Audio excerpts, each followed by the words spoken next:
আমার আপনার নবী মুহাম্মদুর রাসূলুল্লাহ সাল্লাল্লাহু আলাইহি ওয়াসাল্লাম বলেন, ও দুনিয়ার মানুষ, জীবনে কখনো তোমরা মিথ্যা কথা বলিও না, মিথ্যার সাক্ষীও দিও না। কারণ সবসময় তোমরা সত্য কথা বলো, সত্য মানুষকে নাজাত দেয় আর মিথ্যা মানুষকে ধ্বংস করে। সত্য মানুষকে নাজাত দেয়, মুক্তি দেয়, মিথ্যা মানুষকে ধ্বংস করে। অন্য হাদিসের মধ্যে নবীজি সাল্লাল্লাহু আলাইহি ওয়াসাল্লাম বলেন, ইন্না সিদকা বিররুন ওয়া ইন্নাল বিররা ইয়াহদি ইলাল জান্নাহ ওয়া ইন্নাল কিযবা ফুজুরুন ওয়াল ফুজুরা ইয়াহদি ইলান নার।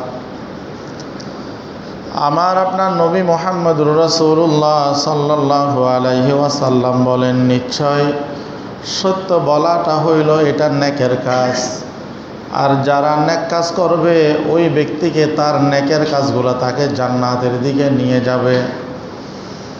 মিথ্যা বলাটা হইল গুনাহের কাজ, আর মানুষ মিথ্যা বলার কারণে যে গুনাহ হবে, এই গুনাহ ওই ব্যক্তিকে জাহান্নামের দিকে নিয়ে যাবে।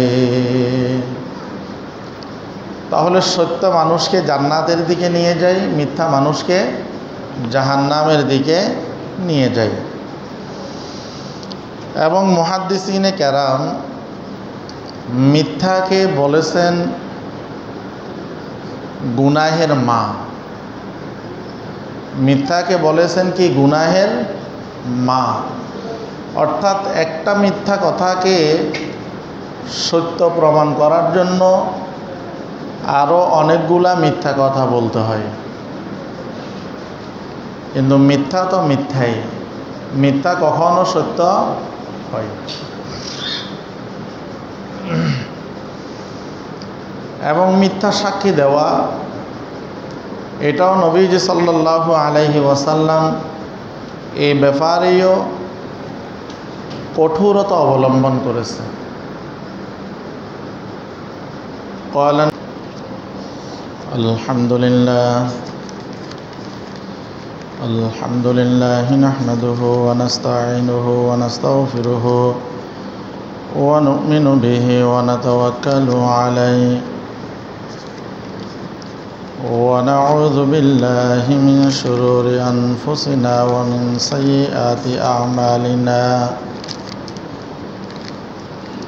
من يهد الله فلا مضل له ومن يضلله فلا هادي له ونشهد أن لا إله إلا الله وحده لا شريك له ونشهد أن سيدنا وحبيبنا ومولانا محمدا عبده ورسوله صلى الله عليه وعلى آله وأصحابه وبارك وسلم تسليما كثيرا كثيرا.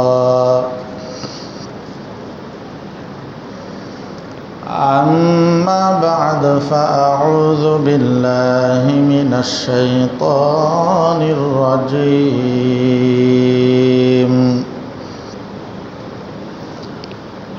بسم الله الرحمن الرحيم.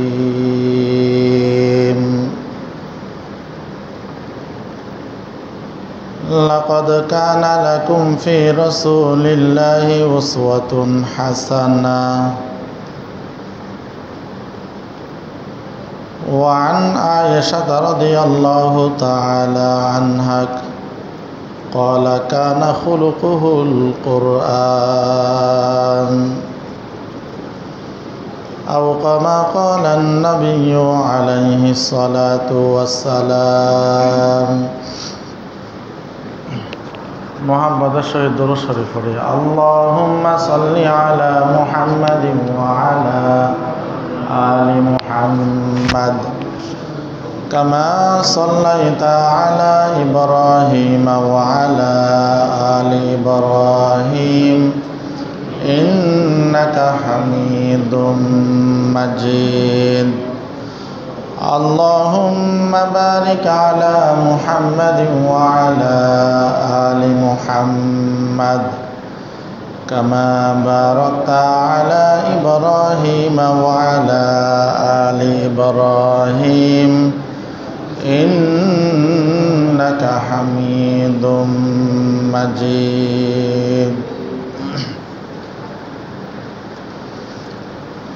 कलमा में नमाजों में इकामत में अज़ा और कलमा में नमाजों में इकामत में अज़ा और है नाम इलाही से मिला नाम मुहम्मद है नाम इलाही से मिला नाम मुहम्मद।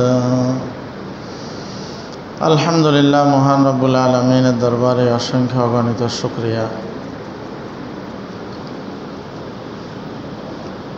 যে মহান রব্বুল আলামিন আমাদেরকে রবিউল আউয়াল মাসের দ্বিতীয়তম জুমা 11তম তারিখ জুমার নামাজ পড়ার উদ্দেশ্যে মসজিদে আসার বসার যার যতটুকু সম্ভব হয়েছে ইবাদত বন্দেগী করার পর প্রতি জুমার নিয়ে সংক্ষিপ্ত সময়ে কিছু কথা বলার নিয়তে শোনার নিয়তে আল্লাহ রব্বুল আলামিন আমাদেরকে একত্রিত হওয়ার তৌফিক দান করেছেন।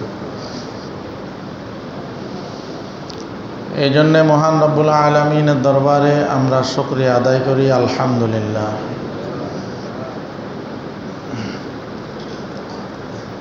লক্ষ কোটি দরুদ ও সালামের হাদিয়া তাজদারে মদিনা সৈয়দুল মুরসালিন ইমামুল আম্বিয়া খাতামুন নবিয়্যিন রাহমাতুল লিল আলামিন শাফিউল মুজনবিন সাহেব কাউসার জনাব মুহাম্মদুর রাসূলুল্লাহ সাল্লাল্লাহু আলাইহি ওয়াসাল্লামের উপর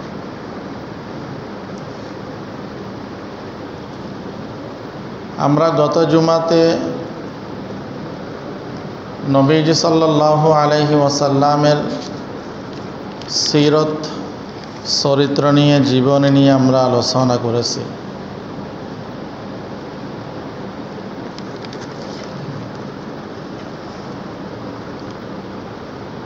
নবীজি সাল্লাল্লাহু আলাইহি ওয়াসাল্লামের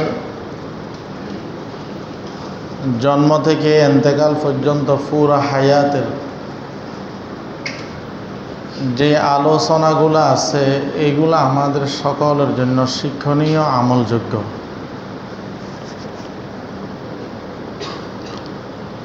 আমরা গত জুমাতে বললাম যে নবীজি সাল্লাল্লাহু আলাইহি ওয়াসাল্লাম জীবদ্দশায় কখনো মিথ্যা বলেননি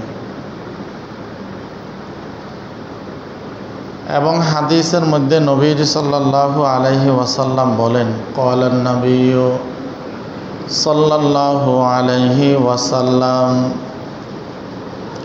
ক্বালান নবিয়্যু সাল্লাল্লাহু আলাইহি ওয়াসাল্লাম আস-সিদকু ইউনজি ওয়াল কিযবু ইউহলিক। আমার আপনার নবী মুহাম্মদুর রাসূলুল্লাহ সাল্লাল্লাহু আলাইহি ওয়াসাল্লাম বলেন, ও দুনিয়ার মানুষ,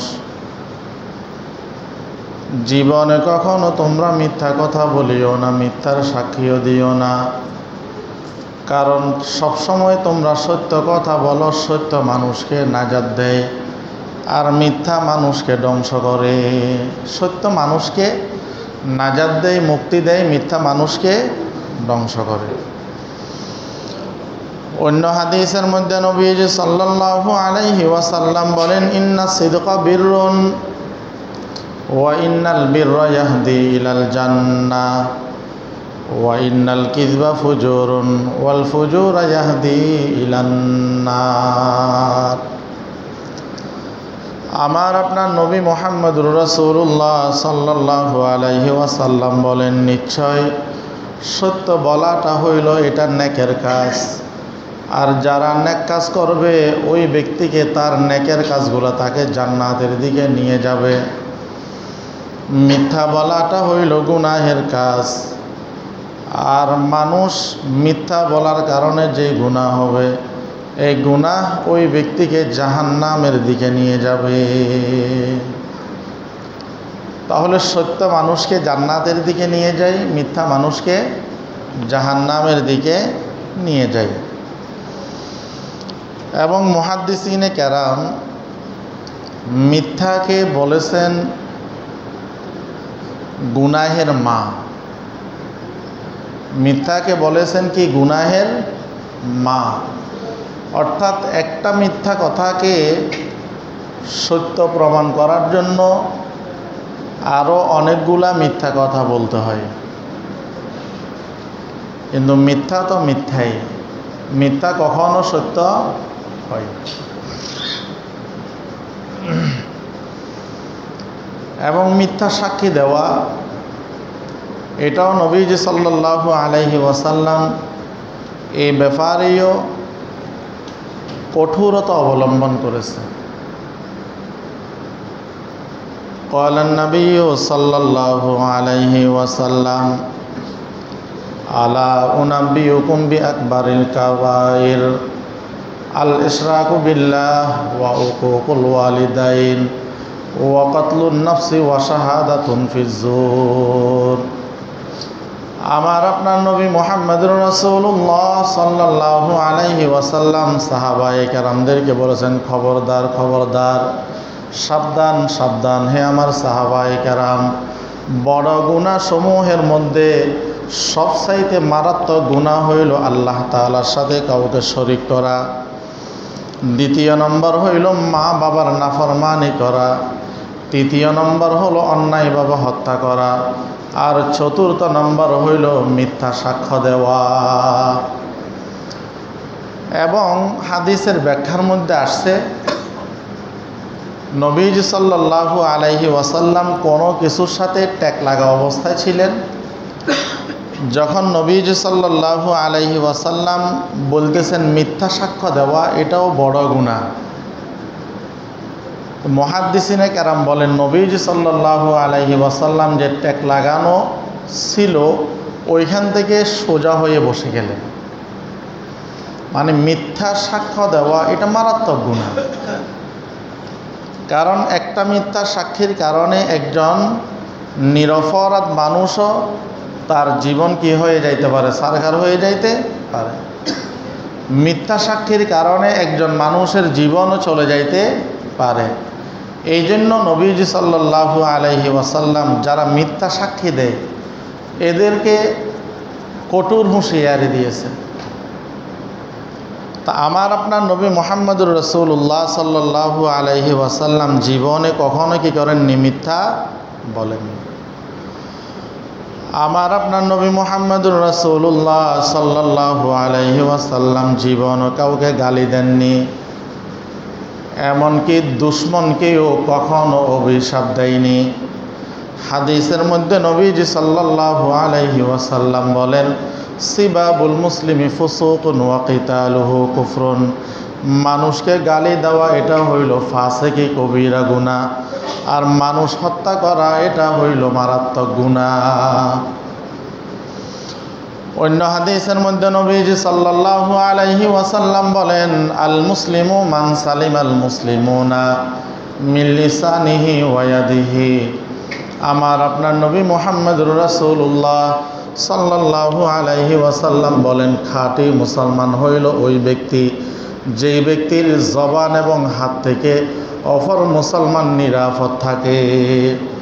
যেই ব্যক্তির জবান এবং হাত থেকে অপর মুসলমান নিরাপদ থাকে, আমার আপনার নবী মুহাম্মদুর রাসূলুল্লাহ সাল্লাল্লাহু আলাইহি ওয়াসাল্লাম ওই ব্যক্তিকে খাঁটি মুসলমান বলেছেন। অন্য হাদিসের মধ্যে আসছে নবীজি সাল্লাল্লাহু আলাইহি ওয়াসাল্লামকে কোনো ব্যক্তি বলেন, উদউ আলাল মুশরিকিন ক্বালা ইন্নী লাম উবআস লাআনান ওয়া ইন্নামা বুইসতু রাহমা। আমার আপনার নবী মুহাম্মদুর রাসূলুল্লাহ সাল্লাল্লাহু আলাইহি ওয়াসাল্লামকে কোনো ব্যক্তি বলেন, ইয়া রাসূলুল্লাহ, ইয়া হাবিবাল্লাহ, মুশরিক যারা আছে আপনি এদের জন্য বদদোয়া করেন। নবীজি সাল্লাল্লাহু আলাইহি ওয়াসাল্লাম বলেন, আমাকে তো কারো কাহারও জন্য অভিশাপ দেওয়ার জন্য আল্লাহ রব্বুল আলামিন পাঠাই নাই, বরং ওয়া ইন্নামা বুইস্তু রহমা, বরং আমাকে আল্লাহ রব্বুল আলামিন সমগ্র জাতির জন্য, সমগ্র মানব দানবের জন্য আল্লাহ রব্বুল আলামিন আমাকে পাঠাইছেন রহমত হিসাবে। আল্লাহ রব্বুল আলামিন বলেন ওয়ামা আরসালনাকা ইল্লা রাহমাতাল লিল আলামিন। তো নবীজি সাল্লাল্লাহু আলাইহি ওয়াসাল্লাম জীবনে কখনো কাউকে গালি দেননি, জীবনে কখনো কাউকে অভিশাপ দেননি। আমাদের প্রতিটা মুহূর্ত, প্রতিটা কথার মধ্যে গালি, প্রতিটা কথার মধ্যে। নিজের সন্তানকে কথা বলতেছি সেখানেও গালি দিচ্ছি। আমি মানুষ, কিন্তু সন্তানকে কুকুরের বাচ্চা বলে গালি দিচ্ছি, মানে আমি নিজেকে নিজেই গালি দিচ্ছি। একজন ভাইয়ের সাথে কথা বলতেছি, তার মাকে গালি দিচ্ছি, বাবাকে গালি দিচ্ছি। যাকে গালি দিচ্ছি সে এটাকে গালিও মনে করতেছে না, ও হাসতেছে এটা নিয়ে ও কী করতেছে, হাসতেছে। তো গালি এটা আমাদের নিত্যদিনের সঙ্গী হয়ে গেছে। অথচ নবীজি সাল্লাল্লাহু আলাইহি ওয়াসাল্লাম জীবদ্দশায় কখনো কী করেন নাই, কাউকে গালি দেন নাই, বরং যারা গালি দিয়েছে এদেরকে সাবধান করেছেন, এবং জীবনে কখনো কাউকে অভিশাপ দেয়নি। আমরা তো একটুতেই অভিশাপ দিয়ে দিই। হাদিসের মধ্যে নবীজি সাল্লাল্লাহু আলাইহি ওয়াসাল্লাম বলেন, আমি যখন মেরাজে গেলাম, জাহান্নামের মধ্যে অধিকাংশ নারীকে দেখলাম। এই অধিকাংশ নারীরা জাহান্নামে যাওয়ার পিছনে এক নম্বর কারণ হইল এরা মানুষকে কথায় কথায় অভিশাপ দেয়, অভিশাপ দেয়। হাদিসের মধ্যে আসছে, একজন মানুষকে যখন আপনি অভিশাপ দিবেন যে তোর উপর ঠাডা ফরক বা তুই ধ্বংস হয়ে যায় ইত্যাদি, এই ধরনের শব্দগুলা যে আমরা বলি, হাদিসের মধ্যে আসছে এই ব্যক্তিকে যে আমি অভিশাপ দিলাম, এই অভিশাপটা প্রথমে তার কাছে যায়। যাকে অভিশাপ দিলাম প্রথমে কার কাছে যায়? তার কাছে যায়।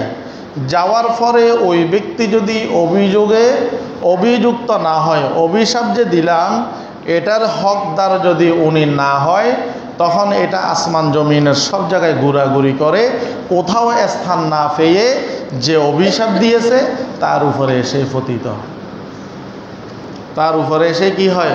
পতিত হয়। এই জন্য অভিশাপ, আমরা একটুতে মানুষকে অভিশাপ দিই। কাহারোর সাথে মলমালিন্য হলে তার ধ্বংসের বদদোয়া করি, একটুতেই আমরা মানুষকে কি দেই? অভিশাপ দেই। অথচ আমরা যেই নবীর উম্মত, যেই নবীজি সাল্লাল্লাহু আলাইহি ওয়াসাল্লামকে আল্লাহ রব্বুল আলামিন আমাদের জন্য শ্রেষ্ঠত্ব দিয়ে আমাদের কাছে পাঠাইছেন, ওই নবীজি জীবনে কখনো কাউকে গালি দেন নাই, কখনো কাউকে অভিশাপ দেন নাই।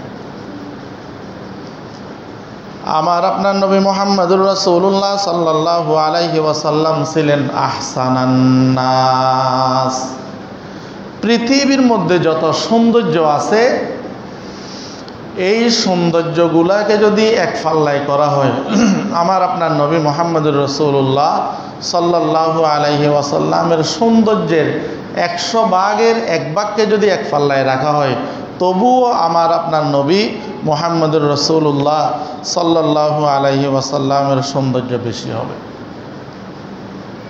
আমরা ইউসুফ আলাইহিস সালাতু ওয়াস সালামের জীবনে জানি, আল্লাহ রব্বুল আলামিন হযরত ইউসুফ আলাইহিস সালামকে অনেক সৌন্দর্য দিয়ে তৈরি করছেন, এবং আজিজে মিশরের রানী যে হযরত ইউসুফ আলাইহিস সালাতু ওয়াস সালামের উপর আশেক হয়েছিলেন, এলাকার মহিলারা যখন তাকে নিয়ে তিরস্কার করতেছে, তো তার সৌন্দর্য প্রদর্শন করার জন্য প্রত্যেকের হাতে হাতে ফল দিলেন, ছুরি দিলেন।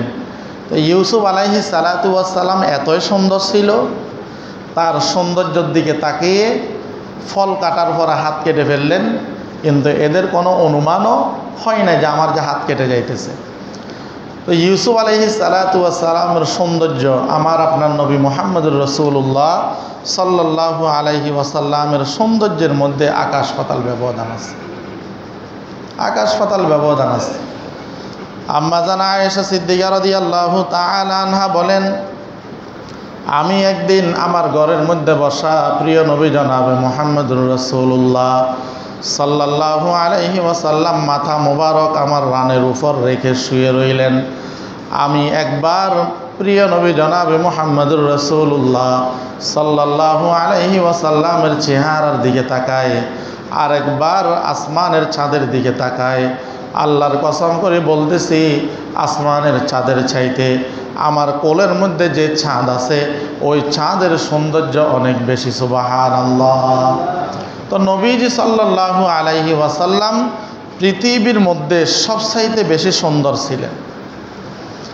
আম্মা জান আয়েশা সিদ্দিকা রাদিয়াল্লাহু তাআলা আনহা বলেন, নবীজি সাল্লাল্লাহু আলাইহি ওয়াসাল্লামের সামনে যখন আমরা সেলাই কাজ করতাম, হাত থেকে যদি সূচ পড়ে যাইতো, নবীজি সাল্লাল্লাহু আলাইহি ওয়াসাল্লামের সৌন্দর্যের আলোতে আমরা ওই সূচটা আবার নিয়ে ফেলতাম।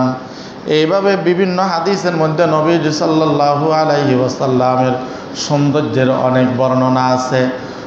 কোনো সাহাবী বলেন, নবীজি সাল্লাল্লাহু আলাইহি ওয়াসাল্লাম এতই সৌন্দর্য ছিলেন, 2-3 দিনের ক্ষুধার্ত ব্যক্তিও যদি আপনার নবী মুহাম্মদুর রাসূলুল্লাহ সাল্লাল্লাহু আলাইহি ওয়াসাল্লামকে দেখতেন, তাদের 2-3 দিনের ক্ষুধার কথা তারা ভুলে যাইতেন, এতই সুন্দর ছিলেন। হযরত আবু হুরায়রা রাদিয়াল্লাহু তাআলা আনহু বলেন, আমি আমার জীবনে প্রিয় নবী জনাবে মুহাম্মদুর রাসূলুল্লাহ সাল্লাল্লাহু আলাইহি ওয়াসাল্লামের মতো সৌন্দর্য আর কাউকে দেখি নাই। হযরত আলী রাদিয়াল্লাহু তাআলা আনহু বলেন, আমি আমার জীবনে তো প্রিয় নবী জনাবে মুহাম্মদুর রাসূলুল্লাহ সাল্লাল্লাহু আলাইহি ওয়াসাল্লামের মতো সৌন্দর্য কাউকে দেখি নাই। নবীজির ইন্তেকালের পরেও আমি কোনো ব্যক্তিকে প্রিয় নবী জনাবে মুহাম্মদুর রাসূলুল্লাহ সাল্লাল্লাহু আলাইহি ওয়াসাল্লামের মতো সৌন্দর্য দেখিনি। ইসলামের কবি হযরত হাসান বিন সাবিত রাদিয়াল্লাহু তাআলা আনহু বলেন,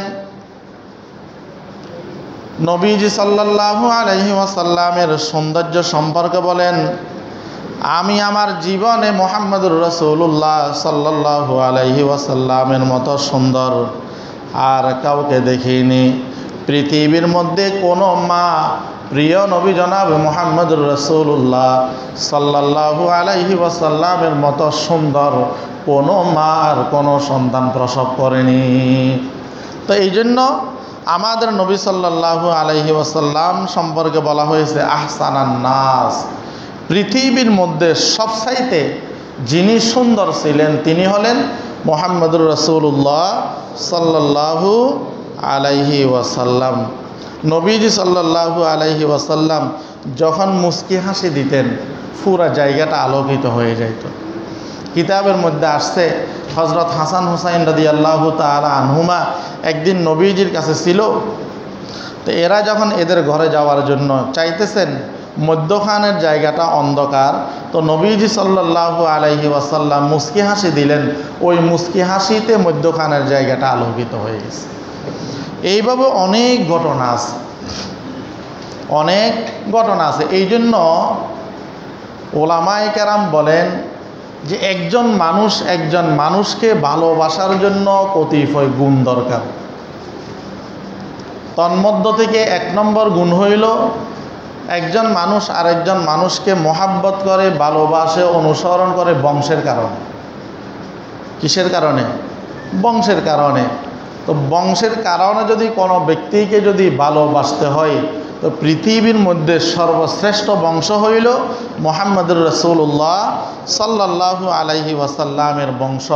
অতএব বংশের কারণে যদি কোনো ব্যক্তিকে মহাব্বত, ভালোবাসা, অনুসরণ করতে হয়, তো মুহাম্মদুর রাসূলুল্লাহ সাল্লাল্লাহু আলাইহি ওয়াসাল্লামকে সবার আগেই মহাব্বত করতে হবে, সবার আগেই কি করতে হবে? অনুকরণ করতে হবে। পৃথিবীর মধ্যে মানুষকে মহাব্বত করে, ভালোবাসে সৌন্দর্যের কারণে। কিসের কারণে? সৌন্দর্যের কারণে। তো সৌন্দর্যের কারণে কোনো ব্যক্তিকে যদি মহাব্বত করতে হয়, ভালোবাসতে হয়, তো পৃথিবীর মধ্যে সর্বশ্রেষ্ঠ এবং সবচাইতে সুন্দর ছিলেন আপনার নবী মুহাম্মদুর রাসূলুল্লাহ সাল্লাল্লাহু আলাইহি ওয়াসাল্লাম। তো সুন্দরের কারণে কোনো ব্যক্তিকে যদি মহাব্বত আর ভালোবাসতে হয়, তো ভালোবাসা আর মহাব্বত হওয়ার 1 নম্বর অধিকার হলেন মুহাম্মদুর রাসূলুল্লাহ সাল্লাল্লাহু আলাইহি ওয়াসাল্লাম। পৃথিবীর মধ্যে মানুষ মানুষকে মহাব্বত করে গুণের কারণে। কিসের কারণে? গুণের কারণে। একজন মানুষ দেখতে সুন্দর না, বংশীয় না, কিন্তু এরপরেও মানুষ তাকে মহাব্বত করে, মানুষ তাকে অনুসরণ করে, মানুষ তাকে তার সংস্পর্শে থাকাকে পছন্দ করেন। তো পৃথিবীর মধ্যে গুণের কারণে যদি কোনো ব্যক্তিকে মহাব্বত আর ভালোবাসতে হয়, অনুসরণ করতে হয়, তো সর্বশ্রেষ্ঠ গুণ দিয়ে আল্লাহ রাব্বুল আলামিন মুহাম্মদুর রাসূলুল্লাহ সাল্লাল্লাহু আলাইহি ওয়াসাল্লামকে সৃষ্টি করেছেন। অতএব গুণের কারণে যদি কোনো ব্যক্তিকে মহাব্বত, ভালোবাসা, অনুসরণ করতে হয়, তো তিনি হলেন মুহাম্মদুর রাসূলুল্লাহ সাল্লাল্লাহু আলাইহি ওয়াসাল্লাম। পৃথিবীর মধ্যে মানুষ মানুষকে মহাব্বত করে দানের কারণে। কিসের কারণে? একজন মানুষ যদি দান সৎকা করে, তো ওই ব্যক্তিকে অনেকে মহাব্বত করে, তার পাশাপাশি থাকতে চায়, তাকে মহাব্বত করে, অনুসরণ করে। তো দানের কারণে, দানশীলতার কারণে যদি কোনো ব্যক্তিকে মহাব্বত করতে হয়, তো সর্বপ্রথম মহাব্বত করা লাগবে আমার আপনার নবী মুহাম্মদুর রাসূলুল্লাহ সাল্লাল্লাহু আলাইহি ওয়াসাল্লামকে। তো বলতে চাইছিলাম, পৃথিবীর মধ্যে সবচাইতে সুন্দর যিনি, তিনি হলেন মুহাম্মদুর রাসূলুল্লাহ সাল্লাল্লাহু আলাইহি ওয়াসাল্লাম। একজন কবি নবীজি সাল্লাল্লাহু আলাইহি ওয়াসাল্লামের গুণাগুণ বর্ণনা করতে করতে করতে করতে একসময় ক্লান্ত হয়ে গেছেন। ক্লান্ত হয়ে ওই কবি বলতেছেন, লা ইউমকিনুস সানাউ কামা কানা হাক্কুহু বাদাদ খুদা বুজুর্গ তোহি কিসা মুখতাসার। ওই কবি বলতেছেন, নবীজি সাল্লাল্লাহু আলাইহি ওয়াসাল্লামের শান, মান, গুণ যত বর্ণনা করি না কেন, আমার হায়াত শেষ হয়ে যাবে, কলমের কালি শেষ হয়ে যাবে, কাগজ শেষ হয়ে যাবে। এরপরেও নবীজি সাল্লাল্লাহু আলাইহি ওয়াসাল্লামের পরিপূর্ণ গুণাগুণ বর্ণনা করার লেখে শেষ করা আমার পক্ষে সম্ভব নয়। সর্বশেষ আমি এটাই বলতে বাধ্য হলাম, আল্লাহর পরে যার স্থান, তিনি হলেন মুহাম্মদুর রাসূলুল্লাহ। সকলেই বলি সাল্লাল্লাহু আলাইহি ওয়াসাল্লাম। তো কবি বলতেছেন, নবীজির যেই দিকেই গুণাগুণ বর্ণনা করি, তিনি একজন সৎ ব্যবসায়ী ছিলেন। ব্যবসার দিক যদি আলোচনা করি, তো পৃথিবীর মধ্যে সর্বশ্রেষ্ঠ ব্যবসায়ী ছিলেন হযরত মুহাম্মদুর রাসূলুল্লাহ সাল্লাল্লাহু আলাইহি ওয়াসাল্লাম। তার সততার কারণে, তার আদর্শের কারণে, তার ব্যবসায়িক সততার কারণে হযরত খাদিজাতুল কুবরা রাদিয়াল্লাহু তাআলা আনহা নবীকে বিবাহের প্রস্তাব দিয়েছিলেন, তার সততার কারণে। এই জন্য নবীজি সাল্লাল্লাহু আলাইহি ওয়াসাল্লাম বলেন, যারা সৎ এবং আমানতদার ব্যবসায়ী আছে, এদের হাসর হবে মান নবিয়িন, নবীদের সাথে, এদের হাসর হবে সিদ্দিকদের সাথে, এদের হাসর হবে নেককারদের সাথে, এদের হাসর হবে আপনার শহীদদের সাথে। এদের হাসর হবে ৬০ শ্রেণীর কথা বলেছেন, নবী, সিদ্দিক, শহীদ এবং নেককার যারা আছে, এদের সাথে আমানতদার সৎ ব্যবসায়ীর কি হবে? হাসর হবে। তো নবীজি সাল্লাল্লাহু আলাইহি ওয়াসাল্লামের জীবনের যেই দিক আলোচনা করবেন, রাজনৈতিক দিক যদি আলোচনা করেন, তো পৃথিবীর মধ্যে সর্বশ্রেষ্ঠ রাজনীতিবিদ ছিলেন আমার আপনার নবী মুহাম্মদুর রাসূলুল্লাহ সাল্লাল্লাহু আলাইহি ওয়াসাল্লাম। যদিও আমরা অনেক সময় নিজেদের স্বার্থের কারণে আমরা রাজনীতি থেকে ধর্মকে আলাদা করতে চাই, কিন্তু রাজনীতি থেকে যদি ধর্মকে আলাদা করে ফেলি, তখন ওইটা আর রাজনীতি থাকবে না, তখন ওই রাজনীতির মধ্যে আর নীতি আর আদর্শ থাকবে না, তখন ওই রাজনীতির মধ্যে ন্যায়পরায়ণতা থাকবে না। এই জন্য রাজনৈতিক দিক যদি আমরা আলোচনা করি, তো নবীজি সাল্লাল্লাহু আলাইহি ওয়াসাল্লাম যেমনি একজন নবী ছিলেন, তেমনি একজন ইসলামী রাজনীতির নেতাও ছিলেন। তা আপনি যেই দিকে আলোচনা করবেন, নবীজি সাল্লাল্লাহু আলাইহি ওয়াসাল্লাম বলেন, তোমাদের মধ্যে ওই ব্যক্তি হইল সবচাইতে উত্তম, যে ব্যক্তি তার পরিবারের কাছে উত্তম, যে ব্যক্তি তার পরিবারের কাছে উত্তম। তো আমরা কতটুকু উত্তম? আমাদের পরিবারের লোকদের কাছে যদি বলি বা লোকদের কাছে যদি আমাদের সম্পর্কে কোনো মন্তব্য চাওয়া হয়, তো তারা বলবেন আসলে আমরা কতটুকু উত্তম। কিন্তু নবীজি সাল্লাল্লাহু আলাইহি ওয়াসাল্লামের স্ত্রীরা নবীজি সাল্লাল্লাহু আলাইহি ওয়াসাল্লামকে সম্পর্কে বলতেন, নবীজি যখন ঘরে আসতেন আমাদেরকে আমাদের রান্নাবান্নার কাজে সহযোগিতা করতেন, আমাদের রান্নাবান্নার কাজে সহযোগিতা করতেন এবং স্ত্রীদেরকে এমন মহাব্বত ভালোবাসতেন, প্রতিটা স্ত্রী মনে করতো আমার থেকে এত বেশি মনে হয় নবীজি আর কাউকে ভালোবাসেন না। এবং প্রতিটি স্ত্রীর মন্তব্য হলো এমন। তা আপনি নবীজির ব্যক্তিগত জীবন বলেন, পারিবারিক জীবন বলেন, সামাজিক জীবন বলেন, রাষ্ট্রীয়, যেই লাইনে আপনি নবীজির জীবনে আলোচনা করবেন সেই লাইনেই মুহাম্মদুর রাসূলুল্লাহ সাল্লাল্লাহু আলাইহি ওয়াসাল্লাম হইলেন সেরা। সেই লাইনে নবীজি সাল্লাল্লাহু আলাইহি ওয়াসাল্লাম হলেন সেরা। তো নবীজি সাল্লাল্লাহু আলাইহি ওয়াসাল্লামের এইভাবে জীবনে যদি আমরা আলোচনা করি, ওই যে কবি বললেন যে কথা থেকে আমরা আসলাম, ওই কবি বলতেছেন আমি নবীজির শান মান বর্ণনা যতই করি শেষ করা আমার পক্ষে সম্ভব হবে না। এই জন্য উনি বললেন বাদাজ খোদা মুখতাসার তুহি কিস্তা মুখতাসার। এরপরে কবি বলতেছেন আল্লাহর পরে কোনো শ্রেষ্ঠ ব্যক্তি যদি থাকে তিনি হলেন মুহাম্মদুর রাসূলুল্লাহ সাল্লাল্লাহু আলাইহি ওয়াসাল্লাম। এইভাবে নবীজির জীবনে যদি আমরা আলোচনা করি, আমাদের নবীজি সাল্লাল্লাহু আলাইহি ওয়াসাল্লামের বাকৃতি কেমন ছিল, কথাবার্তা বলার ধরন কেমন ছিল। নবীজি সাল্লাল্লাহু আলাইহি ওয়াসাল্লাম সবসময় হাসি মুখে কথা বলতেন, বিশুদ্ধ মার্জিত এবং সুন্দরভাবে কী করতেন, কথা বলতেন। সুন্দর উপস্থাপনার কারণে শ্রোতারা অল্পতেই নবীজি সাল্লাল্লাহু আলাইহি ওয়াসাল্লামের দিকে আকৃষ্ট হয়ে যাইত। আর এটাকে অনেকে মনে করতেন জাদু, এটাকে অনেকে মনে করতেন কি জাদু। যারাই নবীজির সাথে মিশত তারাই নবীজির প্রতি আকৃষ্ট হয়ে যাইত। আর মক্কার মুশরিক কাফেররা মনে করতো এই ব্যক্তিকে নবীজি কী করছে, জাদু করছে। একজন ব্যক্তিকে ধরে নিয়ে আসলেন, উনি ডাক্তার। নবীজি সাল্লাল্লাহু আলাইহি ওয়াসাল্লামের কাছে আনার পরে নবীজি সাল্লাল্লাহু আলাইহি ওয়াসাল্লাম ওই ব্যক্তিকে একটা খুতবা শুনাইলেন। আলহামদুলিল্লাহ আলহামদুলিল্লাহি নাহমাদুহু ওয়া নাস্তাঈনুহু ওয়া নাস্তাগফিরুহু ওয়া নু'মিনু বিহি ওয়া নাতাওয়াক্কালু আলাইহি ওয়া নাউযু বিল্লাহি মিন শুরুরি আনফুসিনা ওয়া মিন সাইয়্যাতি আ'মালিনা মান ইয়াহদিল্লাহু ফালা মুদিল্লা লাহু ওয়া মান ইউদ্লিল ফালা হাদিয়া লাহু ওয়া নাশহাদু আন লা ইলাহা ইল্লাল্লাহু ওয়াহদাহু লা শারীকা লাহু ওয়া নাশহাদু আন্না মুহাম্মাদান আবদুহু ওয়া রাসূলুহু। ওই আগন্ত ব্যক্তি যেই ব্যক্তিকে লোকেরা ধরে নিয়ে আসলো আমার আপনার নবী মুহাম্মদুর রাসূলুল্লাহ সাল্লাল্লাহু আলাইহি ওয়াসাল্লামের চিকিৎসা করার জন্য, নবীজি সাল্লাল্লাহু আলাইহি ওয়াসাল্লাম যখন ওই ব্যক্তির সামনে এই খুতবাটা তেলাওয়াত করলেন, এখন ওই ব্যক্তি বলেন হে মুহাম্মদ সাল্লাল্লাহু আলাইহি ওয়াসাল্লাম, এতক্ষণ আমি ডাক্তার ছিলাম, আপনি রোগী ছিলেন, কিন্তু এখন আপনার এই বক্তব্যের কারণে আপনার এই খুতবা শুনে মনে হইল আপনি হলেন ডাক্তার, আমি হইলাম রোগী। তো নবীজি সাল্লাল্লাহু আলাইহি ওয়াসাল্লাম মানুষের সাথে হাসি খুশি কথা বলতেন এবং নবীজি সাল্লাল্লাহু আলাইহি ওয়াসাল্লাম যখন কোনো কথা বলতেন মানুষ যেন বুঝতে পারে এই জন্য 3 বার বলতেন। নবীজি সাল্লাল্লাহু আলাইহি ওয়াসাল্লামের সাথে যখন কোনো ব্যক্তি দেখা করার জন্য আসতে, তো ওই ব্যক্তির সাথে ওই ব্যক্তির দিকে আমার আপনার নবী মুহাম্মদুর রাসূলুল্লাহ সাল্লাল্লাহু আলাইহি ওয়াসাল্লাম পুরোপুরি সামনের দিকে বসে তারপরে কথা বলতেন। কখনো গাড় গুড়িয়ে এইভাবে কখনো কথা বলতেন না।